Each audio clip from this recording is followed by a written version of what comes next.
Right, well, a very warm welcome to today's webinar, Reverse the Red.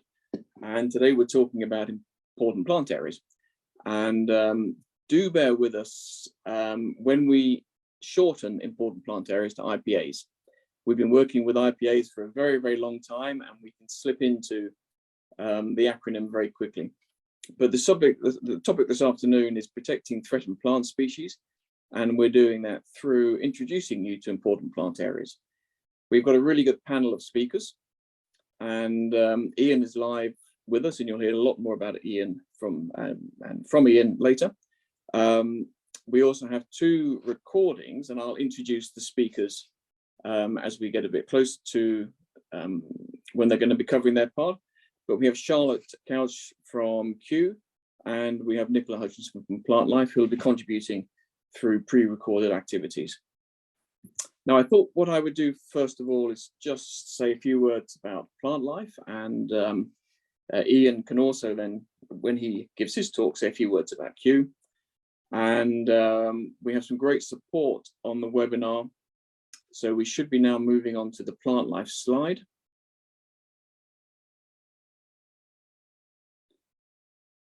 And it's just coming up now. So if we can go to the full screen, Claire. Fabulous. And to the next slide. There we go. So Plantlife, founded in 1989.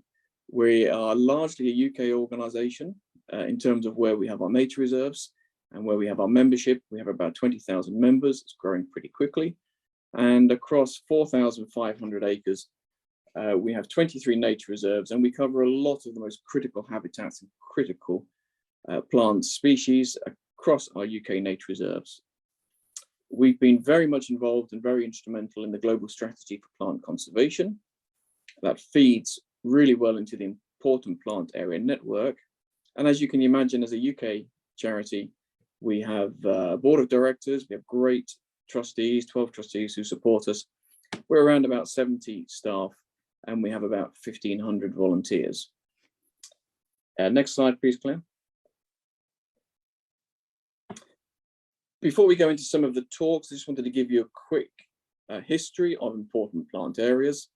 And it was around about 25 years ago that Plantlife in Kew, along with quite a few members of the global conservation community, developed the IPA concept criterion program. And it was largely because we recognized that plants were very often getting missed in much of the conservation discussions where there's a focus, or can be a focus, on iconic fauna. So the IPA program was very much derived to start to elevate the recognition of how important plants are in their habitats. It started in Turkey. It's been rolled out across around 27 of the European and Mediterranean countries.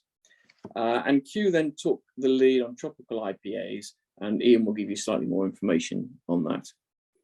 There's a seminal paper which Iain and team published in 2017, which revised the criteria. I'll come on to those in just a moment. The criteria are very, very valid for many of the conversations we're having today around the global biodiversity framework. They feed in very well to the 30 by 30 concept of 30% of land protected by 2030. And they feed very well into the other areas of conservation management concept, which also came out of the Montreal Protocol. There are now around about 50 countries with IPA programs. We have one on every continent, in fact, except for Antarctica. And we're in discussions with many more who are interested in initiating one. Next slide, please, Claire. Just a very quick slide. I mentioned the Montreal Protocol. Very important outcomes came from Montreal this December. Both Kew and Plantlife were there, and we had a stand together.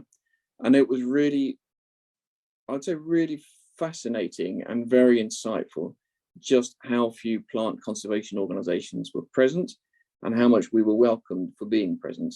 So we had some really good discussions whilst we were at COP15. We had some really good side events.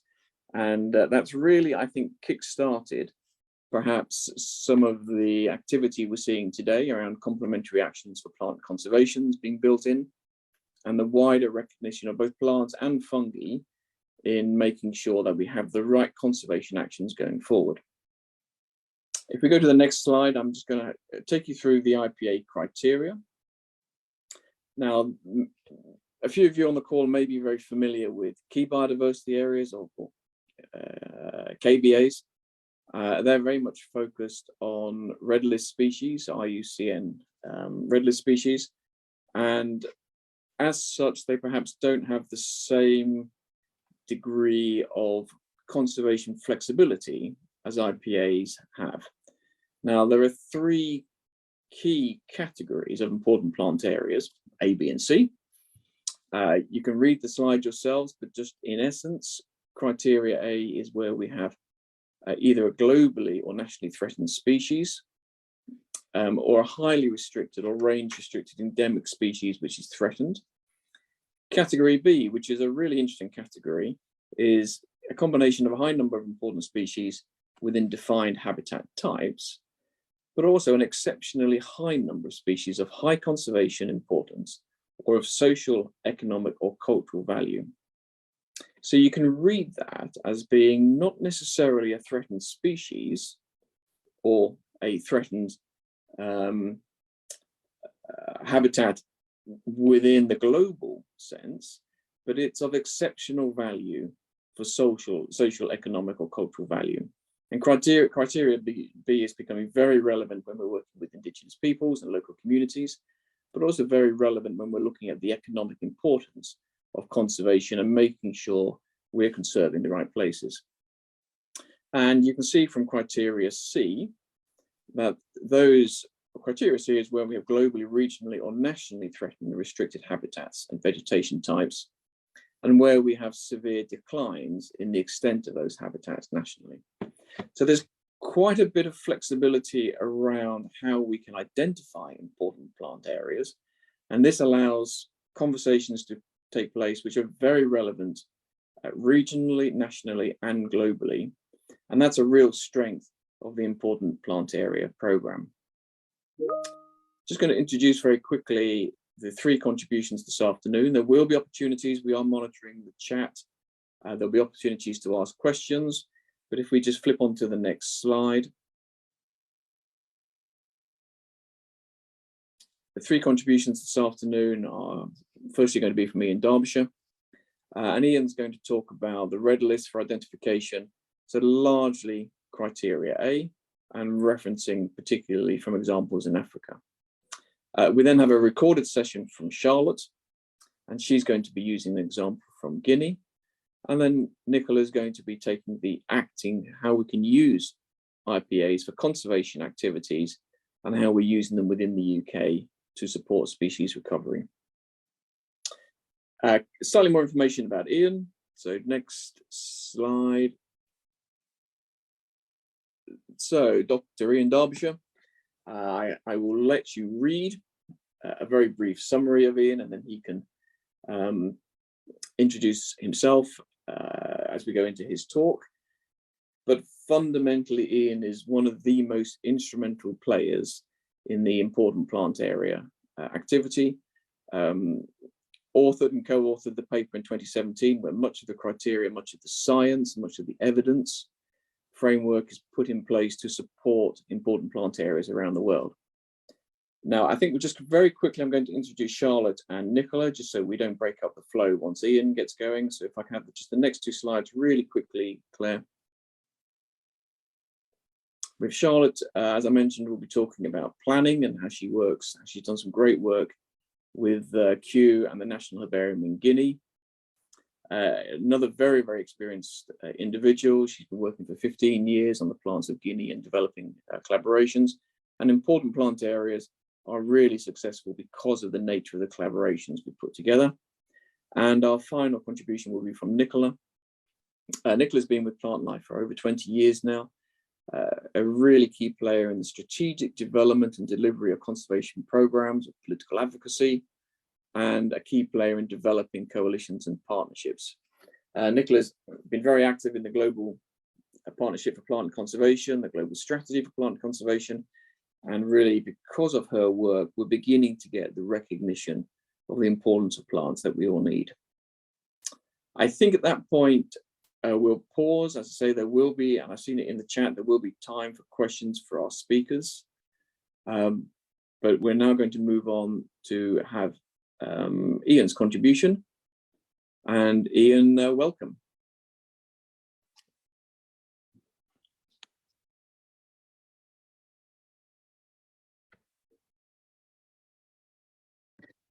Thanks very much, Iain. Hopefully you can now see my screen. Yeah? Yep, okay. That's all good. Perfect, thank you. Yeah, great. Thanks, Iain. That was a great introduction. And I don't really need to expand on that in terms of myself, but just to repeat that I'm Iain Darbyshire. I'm a botanist at the Royal Botanic Gardens, Kew, and I coordinate the Tropical Important Plant Areas programme, which is a programme that's been running from Kew with our partners in the tropics since 2015. We're working very closely with Plantlife on this as part of the global IPA network. So today I'll be demonstrating how we use the IUCN Red List in the assessment part of IPA, so very much focused on the assess part of the conservation cycle. And I'm using an example from Mozambique to illustrate that. Okay, so Iain's already introduced the criteria very nicely, but as we say, IPAs are a criterion-based system for identifying globally critical sites for plant diversity. And although there are 3 criteria, today we'll be focusing on the most widely used of these, which is criterion A, the presence of threatened species. I say the most widely used, we use all 3 criteria. This just tends to be the one that most sites trigger, and many sites trigger more as well. Obviously, for the presence of threatened species, the IUCN Red List plays a critical role, and we'll be concentrating here in this talk on criterion A1, which looks at the presence of globally threatened species, for which the trigger species must have a global Red List assessment of either vulnerable, endangered, or critically endangered on the Red List, either published or pending publication. I'm not going to go through the details of the thresholds that a site needs to meet for these species, but it's here on the screen. But I would also note that there are also sub-criteria within criterion A for regionally threatened species using regional red lists, which exist in many parts of the world. But in Europe, a really comprehensive regional red list, so that's under A2. And also we have highly range-restricted species for which a full red list assessment has not yet been made. And under A3 and A4, these are aligned to the range thresholds for critically endangered and endangered, respectively, under the red list criterion B1.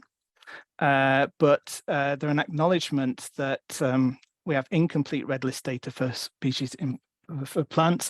These are a part way towards an assessment for these really highly range restricted species where we just don't have the capacity to do a full assessment for every species at the moment within an IPA network assessment. So yeah, so we're focusing on A1.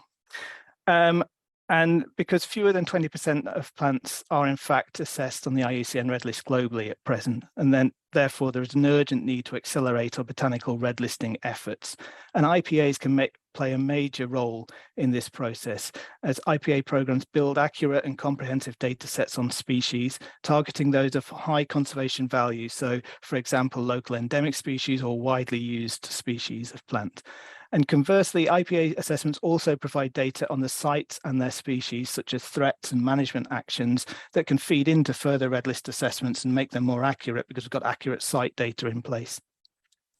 So what I'm going to do now is turn to an example from Mozambique, where we've successfully applied red list data to assessing an IPA network. And this was a collaboration between Kew in the UK and the Agricole Research Institute and the Eduardo Mondlane University in Mozambique, together with a whole range of other contributors to this work. And here we've focused our efforts on the endemic and range-restricted near-endemic flora of Mozambique, which prior to the IPA programme, very few of those species had actually been red listed. So we've got over 450 endemic or near endemic species for Mozambique, but so few of them were on the red list before this process. So through a series of workshops and joint assessments, and through a combination of herbarium collections-based research and targeted field work, and harnessing expert input on sites and species within Mozambique, we've now assessed around 70% of that endemic flora It's been a major effort to do that over several years. But what we've found is that over 50% of those endemic and near endemic species are globally threatened, with a further 10% assessed as data deficient, but very likely to be threatened as well. So we've got a very high threat level to Mozambique's unique flora. This demonstrates that we're targeting the right subset of species, those that are in most urgent need of conservation action, through looking at these endemics. And then, as you see on the map on the right, we can then map the distribution of these threatened species. This is what the map shows, and we can map the richness in them. We can find clear concentrations in the distribution of these threatened species, and of course that will then inform our IPA network, because we're particularly interested in these sites that have concentrations of these high conservation value species. And examples here you can see in the top right hand corner of Mozambique on the border with Tanzania. The area along the coastal strip is very rich in threatened species, and again on the western border, which is the border with Zimbabwe, another concentration there. There's a mountain range that runs along the border region there that's very rich in these threatened species. Okay. And so, as you can see here in the maps, the resultant network of 57 IPAs in Mozambique, just identified in the last 2 years, corresponds closely with the distribution of and concentrations in globally threatened species. In fact, all of the sites are triggered by criterion A, and all but one are triggered by A1s, the presence of globally threatened species. And whilst many of these sites are also triggering other criteria, so threatened habitats and criterion B that Iain talked about, which is really important to us, these assemblages of high value species. So many of the sites also trigger those, but all of them trigger criterion A. And in total, the IPA network for Mozambique comprises fewer than 3% of the total land area, yet if effectively managed, could protect important populations of over 80% of Mozambique's threatened flora as we know it today. And so we're delivering highly targeted and land efficient conservation prioritization through this process. But at present, fewer than half of those have any form of protection, and many of these sites are imminently threatened, hence highlighting the urgency of identifying these sites and advocating for their protection. This is a really urgent process now. We need to get plants on the conservation map, and we believe that through these IPA networks, we can do that. Details of the IPA network have just been published in this book just earlier this year, with a Portuguese version to follow soon, because Portuguese is the language of government in Mozambique. And this network of sites will also form the basis for the partnership, so Q&R Mozambican partners in situ and ex situ conservation work in Mozambique moving forward. Now, I just want to give a couple of examples from Mozambique of the range of sites that qualify as IPAs under criterion A. And I'm starting with one of the smallest of the sites. This is the Lurio waterfalls near Chiuri in northeast Mozambique. And this site is less than 7 kilometers squared and encompasses a series of rapids on the Lurio River and associated rock outcrops with dry woodland that hold the only known population of the spectacular Aloe argentifolia globally. This is pictured here on the left. So this species is assessed as vulnerable under criterion D on the red list because of its small and highly restricted population. Now, whilst these falls and the aloe are thankfully not imminently threatened, the site is currently unprotected and has been plans mooted for hydroelectric power development upstream. And this could alter the river flow and hence impact the aloe population in the future. So it's really important that we're highlighting sites like this that are currently safe, but could be threatened in the future because they are completely irreplaceable sites. This is the only known population of this species in the world.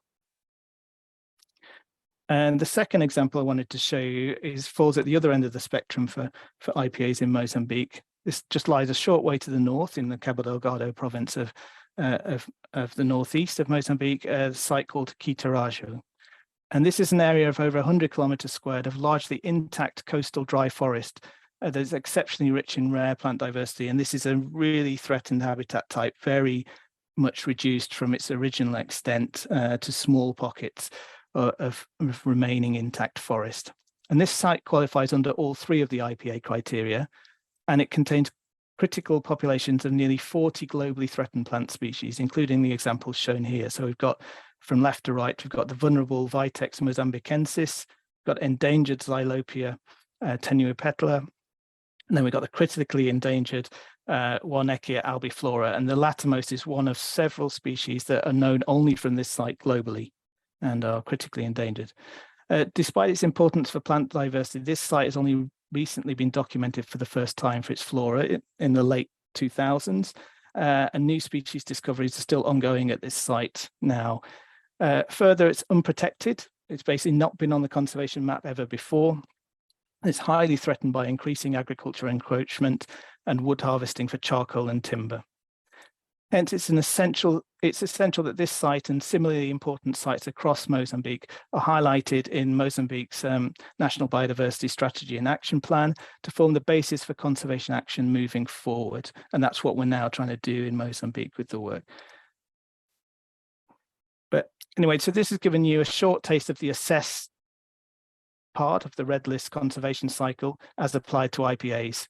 And there's a wealth of information that you can find on the links I've got here listed, and you can go and have a look at those. But I would also be very happy to answer any questions you have on the Red List and IPAs in this webinar. And many thanks for listening. Great, thank you, Iain. A couple of really interesting points came out for me there. One was the link between IPAs and the MB SAPs, which of course are very, very relevant and current as people are pulling, or nations are pulling their MB SAPs together. Absolutely, but also just how many times we find new parts of the world with such high levels of endemism and critical species, which have no degree of protection and are clearly threatened for all kinds of social pressures. And just how important it is both to be able to document those, but then also to try and protect them. Absolutely. Please do put your questions to Iain in the Q&A. It's the little shaded in Q&A at the top of your Zoom call. So pop your questions in there. And whilst you're doing that as well, I think, Megan, we're going to move on to show Charlotte's contribution.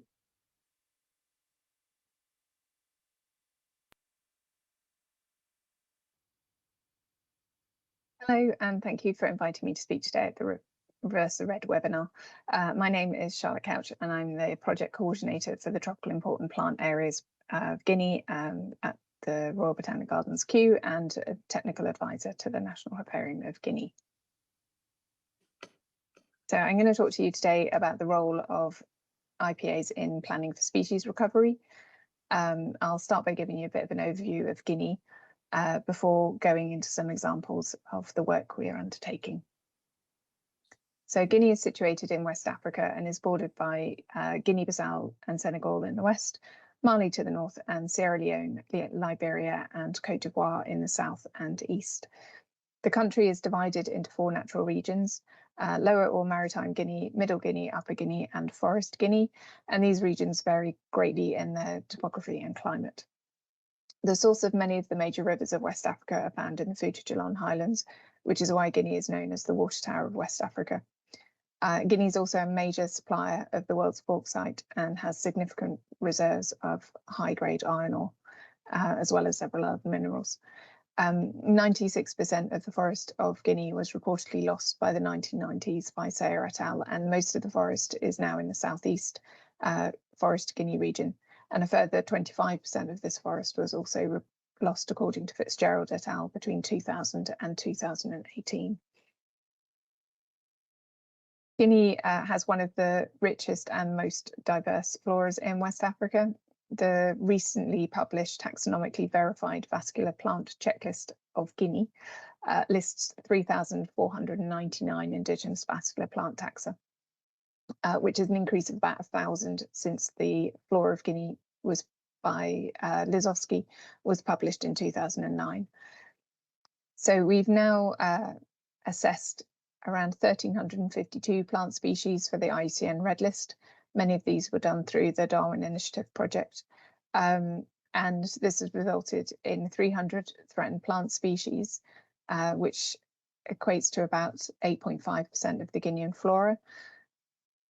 Guinea also has 81 endemic plant species, including 6 monotypic genera. Kyella praerupticola, photographed here, is one example of these monotypic genera. So Guinea really is quite special in terms of its flora. So from 2016 to 2019, we had a Darwin Initiative project funded to identify IPAs in Guinea. This culminated with 22 IPAs identified and documented, along with 9 threatened habitats, which were all published in a book in 2019. So the IPAs vary quite a lot in size. The Moyen Bathing National Park is the largest at nearly 6.5 kilometres squared. 6,500 kilometres squared, sorry. And the smallest is only 0.1 kilometres squared, which is the Kakiwundi Sacred Forest. So quite a big variation. We're currently working in the buffer zones of 5 of these IPAs, photos of 4 of which you can see here. So Kakiwundi, Montgangan, Montbarrow, and the Kunakan IPA. The 5th is the Jeke Forest, but I don't have any decent photos of that. So following the IPA, the identification of the IPAs in Guinea, the government agreed to put them into legislation, and it was really great to have this commitment from the government of Guinea, though we're all a bit unclear about how this would happen. So at least knowing where IPAs are in Guinea enabled us to use them to bid for further funding to protect them. So in 2020, we were awarded a Franklinia Foundation grant to conserve threatened trees of 3 IPAs in Guinea Maritime. These were Kakiwundi, Montgangan, and Kunakan.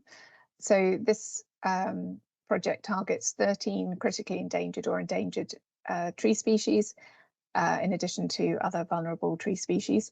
In year 1, despite delays due to COVID-19, we managed to install our first village tree nursery, and we've now installed a further 3 village nurseries in the buffer zones of these IPAs.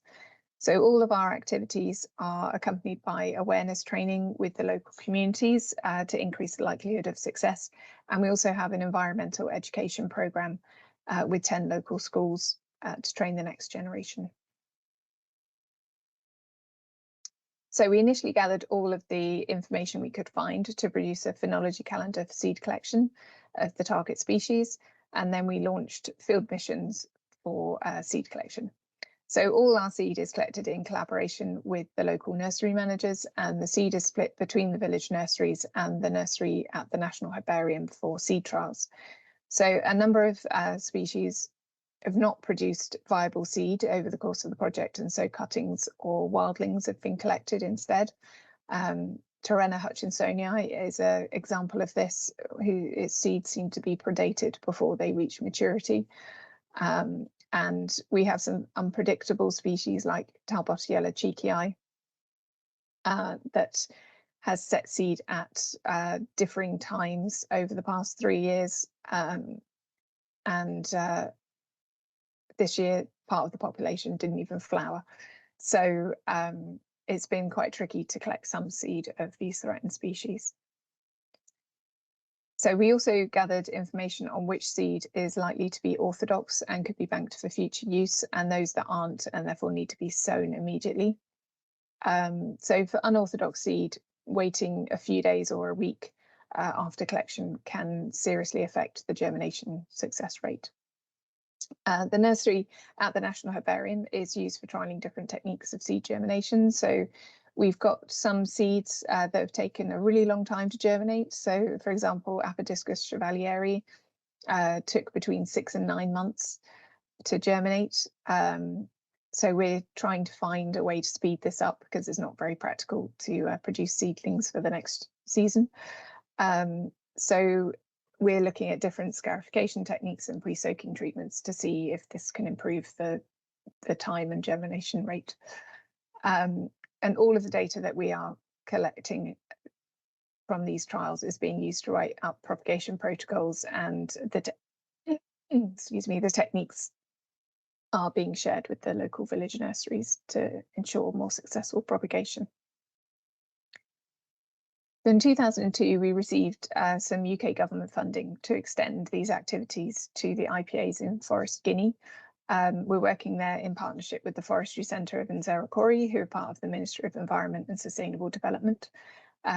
So this was on the back of an earlier grant from the Critical Ecosystem Partnership Fund, where we were looking at the steps needed to put the forest Guinea teepers into the National Parks network, and also look at specific plant conservation actions needed to be added to the management plans of these areas. The communities from Montbero and Gieke requested more engagement and awareness training. And so we listened to this at our final workshop and added this into the new project. So 4 village nurseries and one at the Forestry Centre has been installed. And the village nurseries are managed by a collective of 20 people. All of the villages had awareness training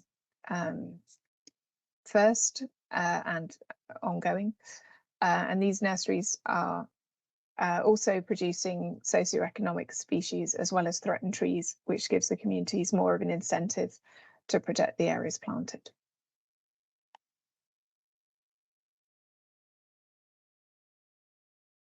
So in the 5 months from March 2023, each community group in Forest Guinea has around 1,000 plants ready to plant out into their territory. The logic being that if they have better access to the species they need, they won't need to go into the IPAs to cut or harvest them. And therefore enabling natural regeneration of the forest and protection of threatened species found there. Some of the villages have gone a step further and also banned their local inhabitants from going into the forest to cut wood, which is fantastic buy-in from them. So the communities in Guinea Maritime have already done one replanting activity in year 2 of the project, and so this will be their 2nd year of replanting activities. The first set of plants that were planted out showed a reasonable success rate after the first 6 months. So we're currently doing the monitoring for 12 months, and hopefully the rate is similar. We have also installed large information boards with photos of the threatened trees and conservation messages in local languages on the roads around the IPAs. And we intend to install more of these on other major roads passing these areas.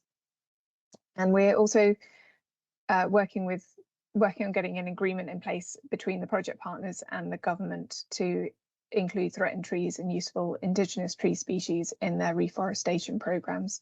So every year the government of Guinea launches a reforestation campaign, except up until now it's been mostly using exotic species such as Melina arborea or teak, which do nothing for the local biodiversity.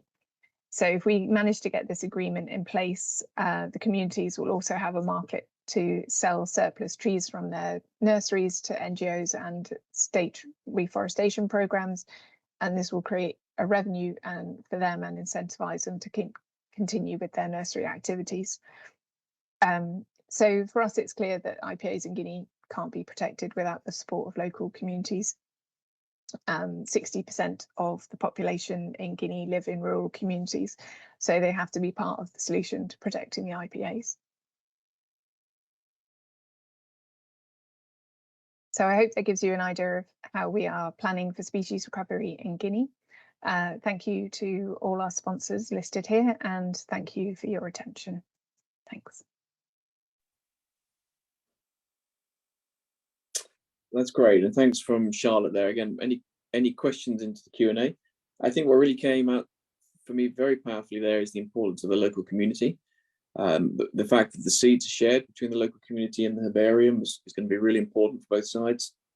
The awareness training going hand in glove with much of the conservation work, and the environmental education in schools.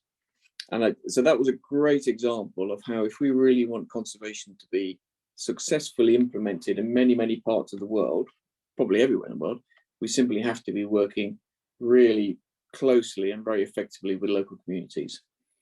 I think you probably would also have picked up the importance of buffer zones, so that we recognizing where the most critical pieces of land are, and we plant out or we facilitate out from those heartlands, and tackle some of the buffer zones first.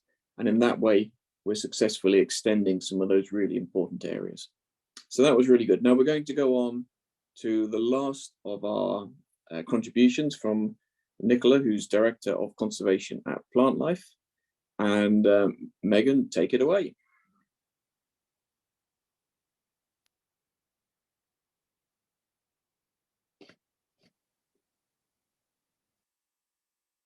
Hello everyone, my name is Nicola Hutchinson and I'm the Director of Conservation for Plantlife.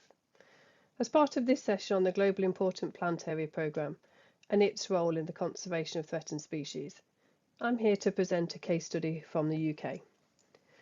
The UK's Important Plant Area Programme is led by Plantlife, working in partnership with a wide range of partners and stakeholders across the nations of the UK and reflecting different plant groups.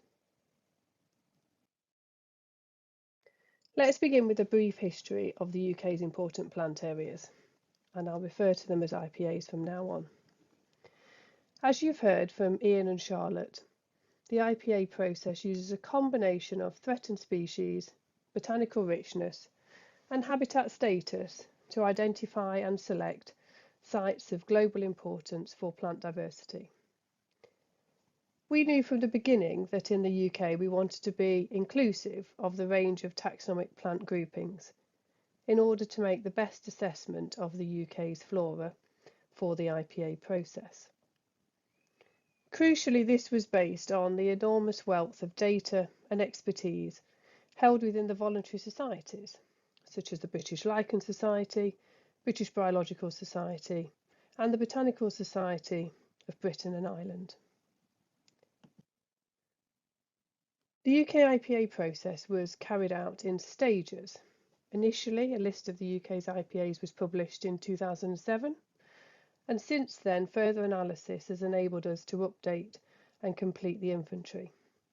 For instance, the British Phycological Society undertook an IPA assessment of marine and freshwater algae. We also undertook an in-depth consideration of vascular plant richness, which allowed us to add additional features to existing IPAs rather than new sites. And here you can see some of the publications that we've had over the years which have looked at those different plant groupings. Today there are 165 IPAs in the UK. Since the identification phase though, we've moved on to focus on how to ensure their conservation. We advocate for IPAs to be recognised in policy and delivery mechanisms, and generally we find this to be a useful way to raise awareness of plant conservation. We also work directly with people who own and manage land to help them to understand the value of the plant diversity and then create the right conditions for populations and communities of species to thrive. Now for some specific examples. Approximately 50% of the UK's IPAs have lichen and bryophyte features, and there are 12 IPAs specifically for temperate rainforest, including one which covers a large part of the west coast of Scotland.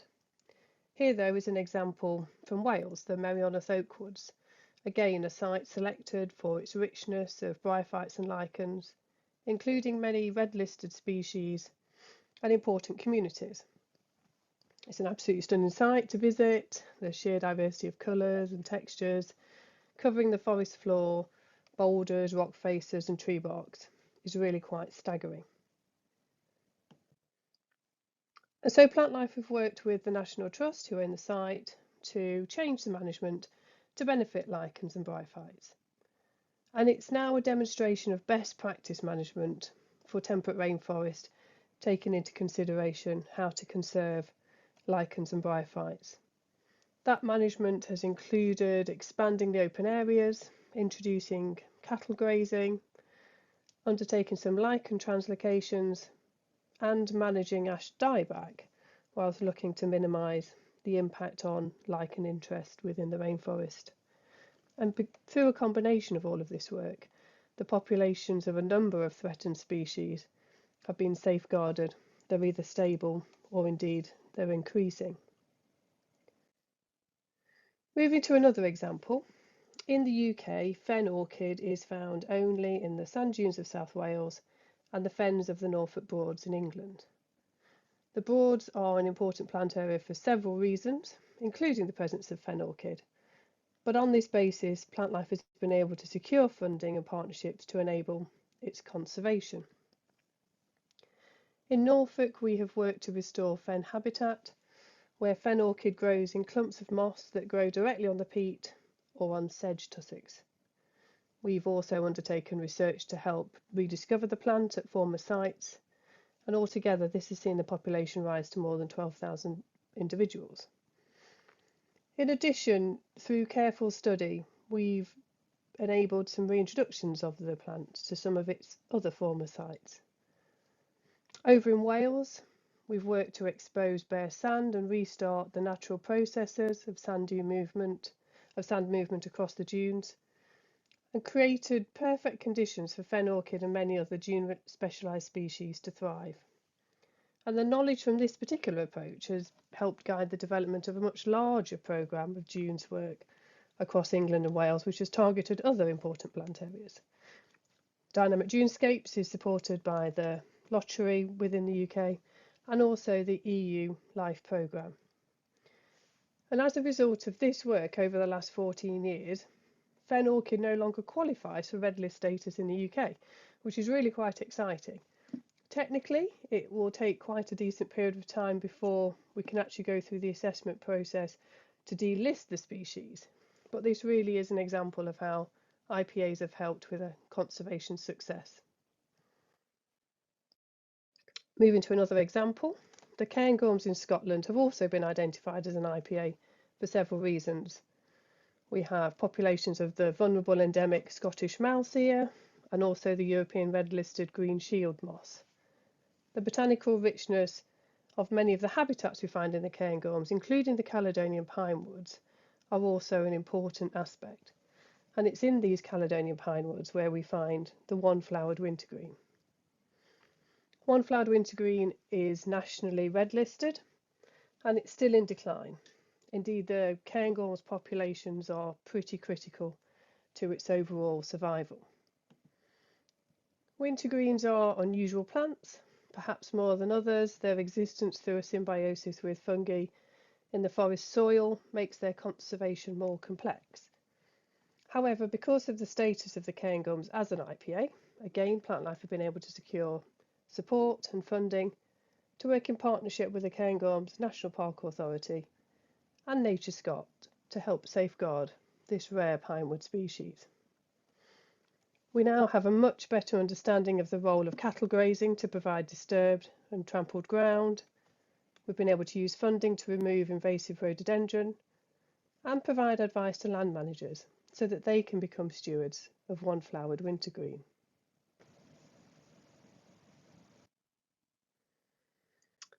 Finally, to highlight an additional benefit of the IPA approach, here's how we've applied the process to arable plants. Our cornfield flowers are recognised as the most threatened group of vascular plants in the UK, and they require particular attention. To be able to manage and conserve the arable flora, though, we have to gather data and present it in a way which really informs and motivates those farmers who are going to undertake the appropriate management. So in this case, the IPA criteria were adapted for use in different soil types, sandy, clay and calcareous. And then we've applied different levels of threshold in selecting sites so that we could identify those of local, national or indeed global importance. Collectively known as important arable plant areas, this has become a rather unique conservation programme in its own. Some of the sites have met the global threshold and are recognised as part of the UK IPA network. This would include Ranscombe Farm in Kent, which is managed by Plantlife with our tenant farmer. Elsewhere, arable areas of local or national importance can be targeted with agri-environment payments through the government scheme, which is helping to conserve those within farming systems. And this has been a particularly pragmatic approach and use of the important plant area process. So many thanks for listening today. It's a little whistle-stop tour of UK important plant areas, but I hope you have a flavour now of the varied ways in which IPAs have helped to steer some of the conservation efforts for threatened species in the UK. Thank you. Great. Well, thank you very much to our contributors today.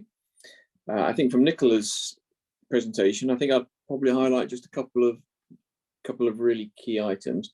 One is that when we move into a plant identification activity, such as meeting any of the important plant area criteria, we're really beginning a process of change management. What we're trying to do is to affect a change to the way that the local land is managed to support plant conservation. And I think you've heard from all of the speakers that change management has to be done alongside people. It can't be done to people. And therefore, working with the local communities, working with the local science institutions, the local botanic gardens, working with local government is a fundamental part of that change management process.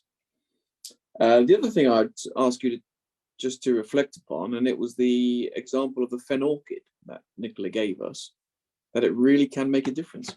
If we can identify the right pieces of land, we identify the management practices that support the plants and fungi within that land, we can actually move towards taking species off the red list, or at least no longer meeting the criteria to be on the red list. So the IPA process really does work to support both the protection and the recovery of species. Iain, is there anything you'd like to add from Charlotte's and Nicola's contribution as well? Well, just to reiterate the points you've highlighted, and I think you highlighted them really well, actually. You know, obviously the purpose of this work of identifying important plant areas is not just to assess. I covered the assess part, but it really is then to plan for future management and for action that's actually going to get those sites well managed, well protected. So we're not doing this as an academic exercise. We're really doing this to drive plant conservation efforts. And an earlier point that you said as well that's I think really worth reiterating is that important plant areas is all about getting plants more on the conservation map globally, because plants ought to be central, I believe, to conservation efforts, because plants form habitats, they provide so many ecosystem services, and it's absolutely essential that plants are well protected. If we can protect plant species and their habitats well, then other conservation efforts will follow in line. So that's why we really need to get plants more central on the conservation map. Yeah, thank you, and fully agree. Now we have a good piece of time at the end to take any questions you have. CT, I see there's one from you in Indonesia. Yes, we'll make sure we've captured your email and one of us will be in touch. So thank you for that. Megan, I don't know whether there's 20 participants. I don't know whether we can open up the gallery, or whether we just rely on people to pop their questions into the Q&A or the chat. Iain, there's a question from Pablo from Argentina, which I can read out. It was from Facebook. So Pablo De Vico, Species Survival Officer, IUCN Center for Species Survival in Argentina, and the Tamaican Foundation. We are a new center that is working with endemic species of the Cerrado of Misiones, Argentina. Our species are not categorized by the IUCN Red List. It is one of our priorities. Where do you recommend us to start this categorization work? I mean, I can take that if you like. So I would just say, first of all, I mean, Pablo, you probably are already trained in the assessment process, but I would say get a group trained in that process. You can do online training, or you can arrange for training to be done in person. It's a really empowering thing to have a group working together, trained in this, bouncing ideas off each other. But I would also just say have a go, because actually the Red List there are criteria there that can be applied to all plant species.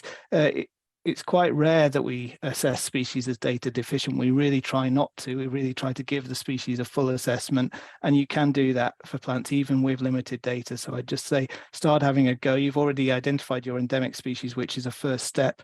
The other thing I would say is with IPAs is if you've got a very large number of endemic species, you can actually take subsets of those, assess them fully, but then for co-occurring species at a given site, you can then use IPA criteria A3 and A4, which don't require a full assessment, to increase the number of species you get within your IPA assessment without having to do red listing of every single species. So there are pragmatic ways of overcoming large numbers of species. Yeah, thanks, Iain. And I think, Pablo, take a look at both the Kew website and the Plantlife website. There's lots of resources there for IPA identification. And also have a look at the Darbyshire et al. 2017 paper, where again you can start to build your knowledge of how to effectively start the process. Do get in touch with us if there's any way we can help you to do so, and we'll be delighted to help where we can. Absolutely. Okay, we'll just give a last 30 seconds to see if anybody would like to raise anything. There's one more chat coming through. No, we can't see any other questions at the moment. I think, therefore, we have we're 5 minutes early to finish, but thank you very much for joining us. Iain, particularly, thank you, but also to we'll share our thanks with Charlotte and with Nicola, and to Megan and Reverse the Red. It's a fabulous initiative this month. Reverse the Red are doing some really great stuff. Megan, thank you for facilitating. And unless there's the last couple of seconds worth of comments, which I can't see, we will close down this afternoon's webinar. So thank you very much for joining us. And if you've got any doubt about any aspects of important plant areas, drop either Kew or Plantlife a line and we'll support you in getting them up and running. Thank you very much. Thanks, everyone. Yeah. Thanks, Iain.